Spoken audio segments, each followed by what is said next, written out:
Hey guys, and welcome back to another mini mindset masterclass where we're going to talk about all things that money mindset, right? That people ask me, frequently ask questions, things that I get in my DMs.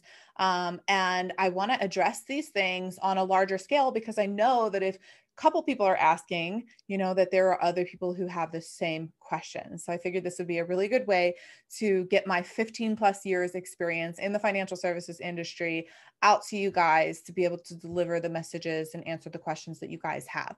So what I wanted to talk about today is a question that I get a lot, which is people asking, where do I start? Right? Like I get this all the time. Like, where do I start? If I want to start investing, if I want to start putting money aside for the future, where do I even begin? And there are a couple things that I want to address before I kind of get into the meat and potatoes, which is number one, there are a tremendous amount of resources if you're just getting started, right? There's apps that you can set up. There's Robinhood, places that will invest your change, small amounts of money. If you don't have a large lump sum to start, you can start with any of those apps. This isn't a promotion for any of them. I don't personally use any of those apps, but I know a lot of people that do. And it's a very good way for people to get started with smaller amounts of money. So that would be a really good place to get started. Secondly, is making sure that you have an emergency fund. Okay. Because understanding that when you put money aside for the future, say it's for retirement, you're not going to be able to touch that money from a tax standpoint until you retire.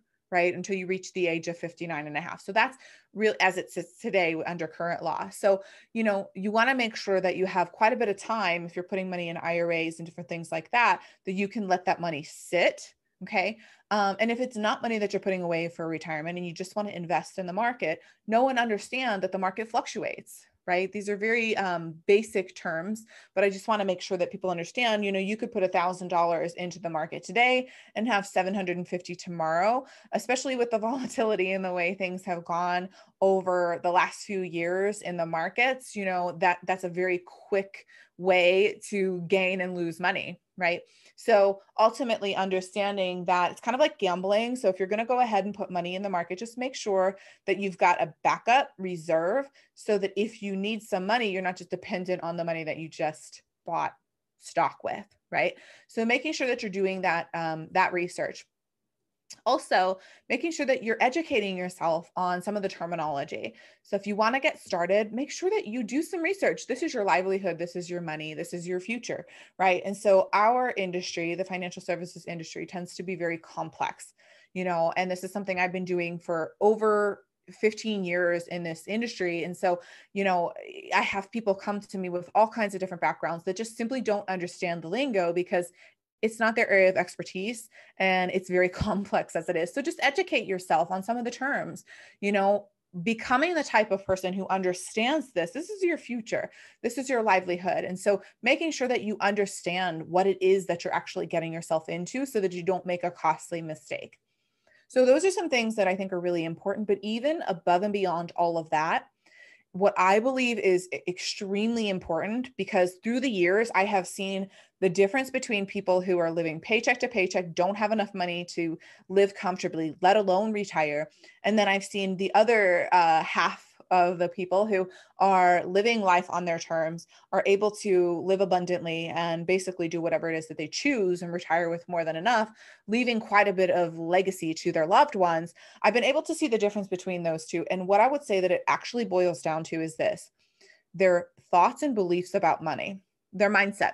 When it comes to their mindset around money, they're totally different. They have different beliefs. They have different thought processes. They have different ways of going about investing and saving and spending their money, right? So above and beyond budgeting, right? Above and beyond investing, above and beyond saving, checking, money markets, things like that. What are you doing to grow your mindset? What are you doing to understand and become the type of person that can handle wealth? Becoming the type of person who is wealthy, in my opinion, is the fastest way to get there. Because if you go out and you look out 10 years from now, if you have a financial goal and you can go out 10 years from now and you think about that and you think, okay, I'm already there. Just kind of put yourself there right now. I've already reached my financial goal. Just pretend for a moment that you're already there. What have you been doing for the last 10 years? Who have you been surrounding yourself with? What kind of books have you been reading? What type of decisions have you been making? What type of disciplines have you created? What kind of action have you been taking? Right? That's the quickest way that's going to get you to that goal, is understanding what type of person do I actually need to become in order to reach these goals. Right? A lot of times that means letting go of the things that are holding you back, all those limiting beliefs, the things that you say over and over to yourself about, success just isn't meant for me, or I'm not meant to have that, or money doesn't grow on trees, or it's hard to make money.